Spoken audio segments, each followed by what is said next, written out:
عليكم ورحمة الله تعالى وبركاته. الكلمة مالي ونكسن كسو دواده هرطاع كل عاوة يحانت السوق الوقرية ساكن كوحدة مجلسة السيتي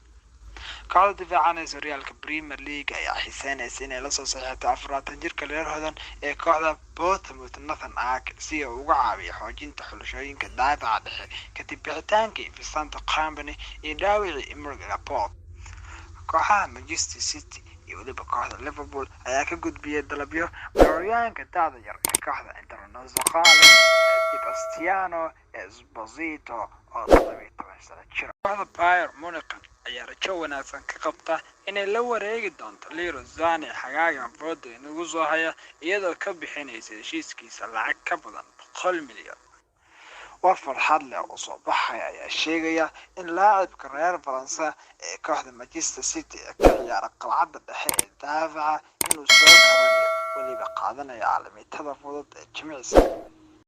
حدان فيرنا شهد معقول كجوزيف بيب غوارديولا وعاوة كوسو شرطيق الدونا شغلاليا قبط وإدسون موريس هلك قلعة الدحيح دافع كوسو ودبلاوان كران إيريك كارشا نيكولاس استمندي جوزيه أنجليني جو كانزيلا خط دحيح وعكوسو ودبلاوان كران رودريغو هرنانديز فيل فودن برناردو سيلفا weerarkan waxaa hogaamin doona Raheem Sterling, Gabriel Jesus, xidiga reer Algeria Riyad Mahrez. waxaa la filayaa kulankan inuu dib ugu soo laabto laacibka Ukraine ee kooxda Manchester City Alexander Zinchenko kaasoo dhaawac ugu maqnaa kooxda Manchester City. John Stones iyo Sergio Aguero ayaa sheegi doona kulankani halka dhaawacoodii oo wali soo kabanayaan laacibiinta Emerick Laporte iyo Leroy Sané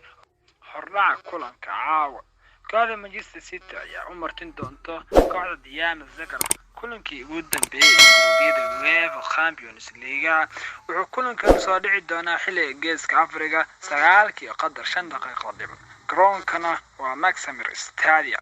kooxda Manchester City ayaa ku aadi karto wareegga 16 UEFA Champions League kooxaha kale Real Madrid, Atletico Madrid iyo Bayer Leverkusen tii soo baxda Napoli iyo Borussia Dortmund iyo Lyon.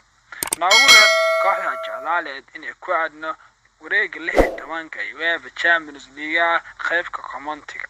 waxaan halka ku soo afmeeri doonaa hordhaca kulanka caawa ee xantii suuqa laga qoray saaka kooxda Manchester City waxaan la socodsiinayay anigoo Cabdiqani Ciise Shadaal wiil qabo